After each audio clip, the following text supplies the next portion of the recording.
السلام علیکم دوستو، اپنا ذوق چینل ایک اور نئی منفرد ویڈیو کے ساتھ آپ کی خدمت میں حاضر ہے، جس کا عنوان ہے صحابیہ رسول حضرت اسماء بنت ابی بکر۔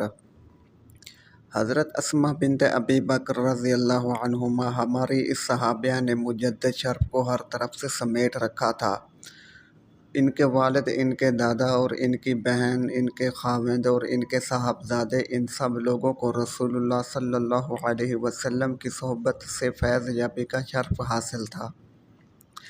ان کے والد حضرت ابو بکر صدیق، جو زندگی میں رسول اللہ صلی اللہ علیہ وسلم کے گہرے دوست اور وفات کے بعد آپ کے خلیفہ ہوئے۔ ان کے دادا حضرت ابو بکر کے والد ابو قحافہ تھے۔ ان کی بہن ام المومنین حضرت عائشہ طاہرہ، جن کی برات میں قرآن نازل ہوا۔ ان کے خاوند حواری رسول حضرت زبیر بن عوام رضی اللہ عنہ اور ان کے صاحبزادے حضرت عبداللہ ابن زبیر رضی اللہ عنہ تھے۔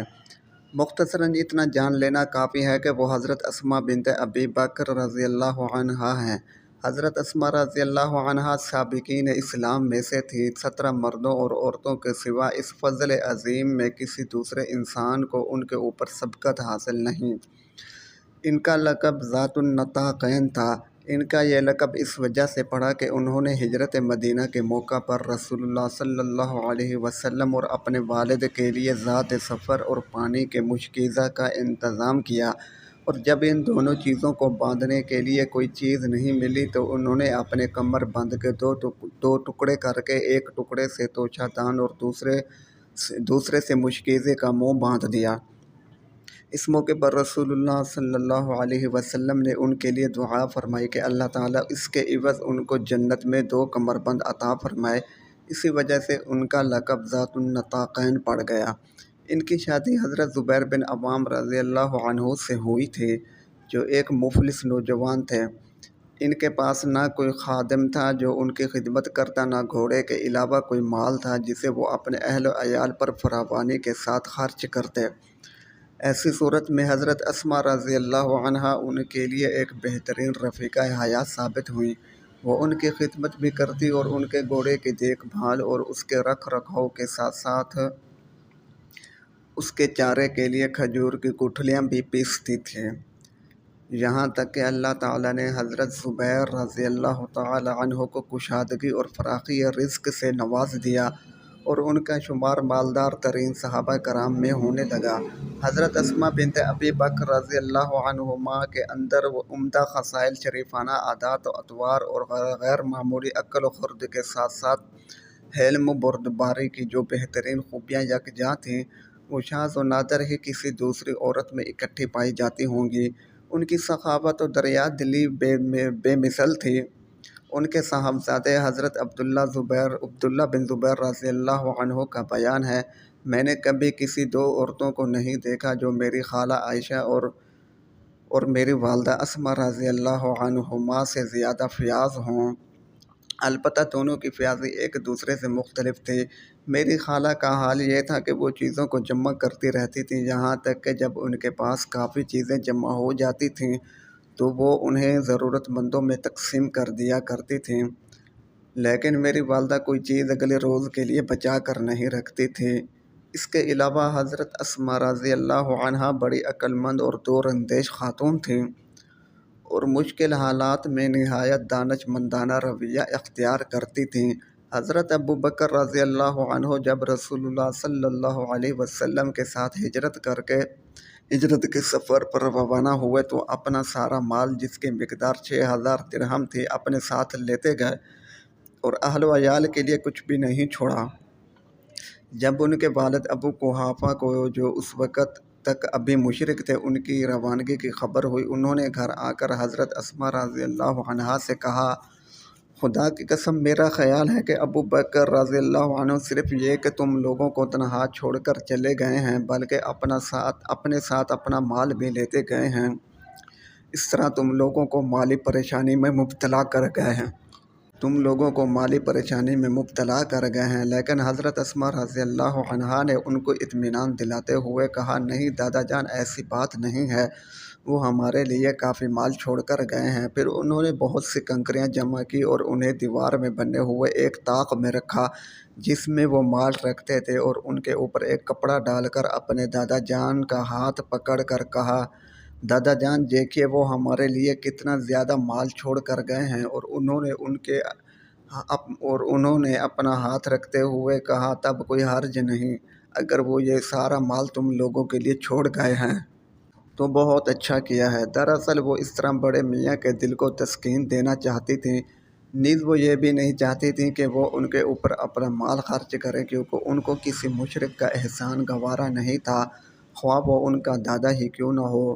تاریخ حضرت اسماء بنت ابی بکر رضی اللہ عنہما کے سارے کارناموں کو بھلا سکتی ہے، مگر اپنے صاحبزادے حضرت عبداللہ بن زبیر رضی اللہ عنہ سے اپنی آخری ملاقات کے موقع پر انہوں نے جس دانش مندی اور بردباری، دور اندیشی و ہوشیاری اور قوت ایمانی کا مظاہرہ کیا، تاریخ کے لیے اس کو فراموش کر دینا ناممکن ہے۔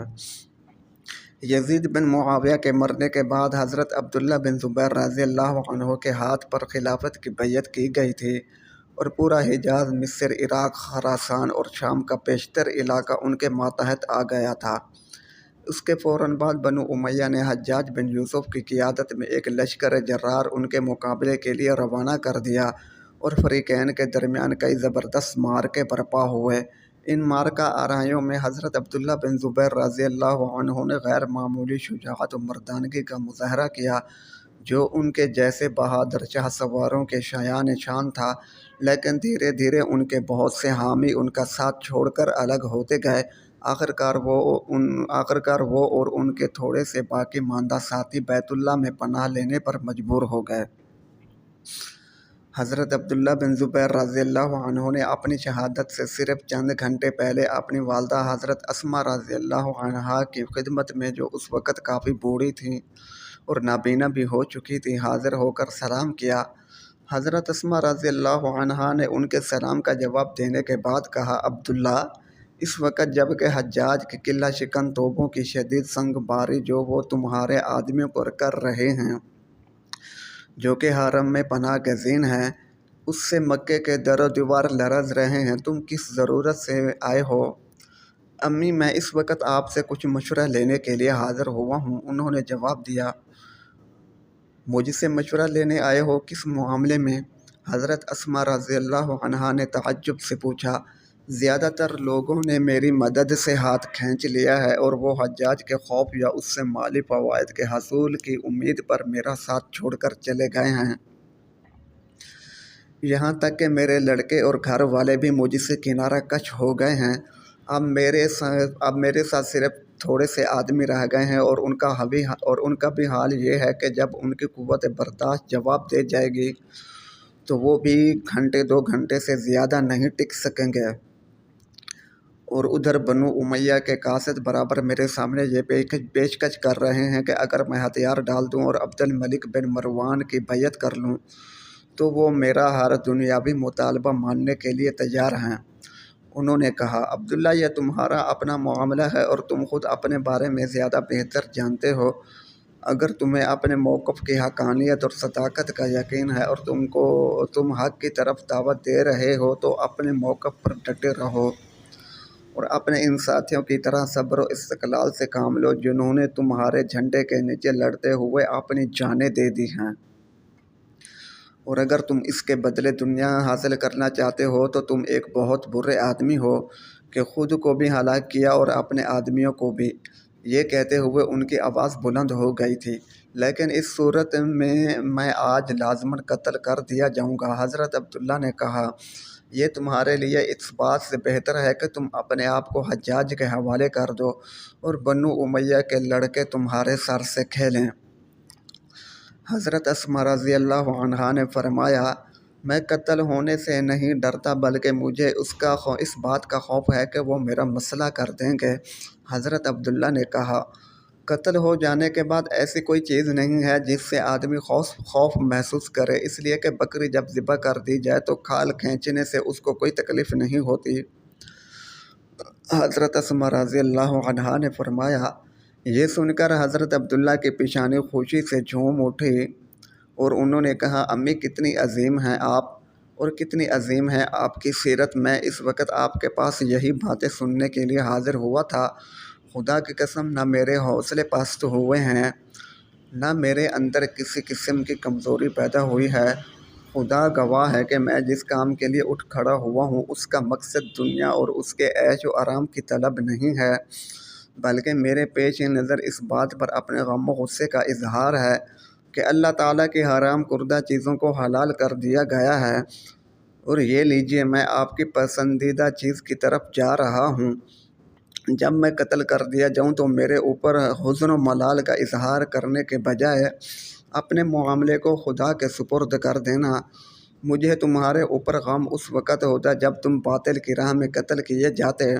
حضرت اسماء رضی اللہ عنہا نے کہا امی آپ مطمئن رہیں کہ آپ کے بیٹے نے نہ تو کبھی کسی منکر کے ارتکاب کا قصد کیا، نہ کسی بدکاری میں ملوث ہوا، نہ خدا کے حکم سے تجاوز کیا، نہ کسی کو امان دے کر اس سے غداری کی، نہ کسی مسلمان یا ذمی پر دانستہ کوئی ظلم کیا، اور نہ کوئی چیز اس کے نزدیک اللہ تعالیٰ کی خوشنودی سے زیادہ قابل ترجیح رہی ہے۔ یہ باتیں میں نے اپنی پاکیزگی اور طہارت کے اظہار کے طور پر نہیں کہی ہیں، کیونکہ اللہ تعالیٰ میرے بارے میں مجھ سے زیادہ جانتا ہے۔ میں نے یہ باتیں صرف آپ کی تسکین قلب کے لیے کہی ہیں۔ حضرت عبداللہ نے کہا شکر ہے اس خدا کا جس نے تم کو اپنے اور میرے پسندیدہ راستے پر گامزن کیا ہے۔ میرے بچے میرے قریب آؤ تاکہ میں تمہاری خوشبو سونگھ لوں اور تمہارے جسم کو چھو لوں، کیونکہ یہ تم سے آخری ملاقات ہے۔ حضرت اسماء رضی اللہ عنہا نے کہا، اور حضرت عبداللہ رضی اللہ عنہ جھک کر ان کے ہاتھوں اور پیروں کو بے تحاشا چومنے لگے، اور وہ اپنی ناک کو ان کے سر، چہرے اور گردن پر پھیر کر سونگھتے ہوئے اور بوسہ دینے لگی، اور انہوں نے اپنے ہاتھوں کو ان کے بدن پر پھیرتے ہوئے اچانک یہ کہتے ہوئے ان کو واپس کھینچ لیا، عبداللہ یہ کیا چیز ہے جو تم نے پہن رکھی ہے؟ حضرت اسماء رضی اللہ عنہا نے دریافت کیا، یہ میری زرہ ہے۔ انہوں نے جواب دیا، بیٹے یہ اس شخص کا لباس نہیں ہے جو شہادت کا طالب ہو۔ حضرت اسماء رضی اللہ عنہا نے کہا، یہ تو میں نے صرف آپ کی تسکین کی خاطر اور اطمینان قلب کے لیے پہن رکھی ہے، اس کو اپنے جسم سے الگ کر دو، اس طرح تم کو تیزی سے حرکت کرنے میں سہولت ہوگی اور پوری قوت کے ساتھ دشمن پر حملہ کر سکو گے، اور اس کی جگہ لمبا پائجامہ پہن لو تاکہ جب تم گرو تو تمہارے ستر کے کھلنے کا کوئی اندیشہ نہ رہے۔ حضرت اسماء رضی اللہ عنہا نے کہا، اس کے بعد حضرت عبداللہ رضی اللہ عنہ نے اپنی زرہ اتار دی اور اپنے پاجامے کو کس کر باندھ لیا، اور یہ کہتے ہوئے جنگ کے لیے حرم کی طرف روانہ ہو گئے، امی میرے لیے دعا میں کوتاہی نہ کیجیے گا۔ اور حضرت اسماء رضی اللہ عنہا نے دعا کے لیے اپنے دونوں ہاتھوں کو آسمان کی طرف اٹھا دیا۔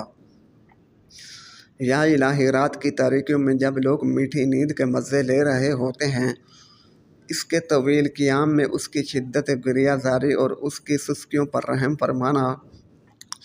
خدایا مکہ اور مدینہ کی گرم دوپہر میں روزہ رکھ کر اس کی بھوک و پیاس کی سختی برداشت کرنے پر رحم فرمانا۔ میرے رب اس کے اپنے والدین کے ساتھ حسن سلوک پر رحم فرمانا۔ میرے معبود میں نے اس کو تیری مشیت کے حوالے کر دیا ہے اور اس کے متعلق تیرے فیصلے پر سر تسلیم خم کر دیا ہے، اس پر مجھ کو صابرین کا اجر عطا فرمانا۔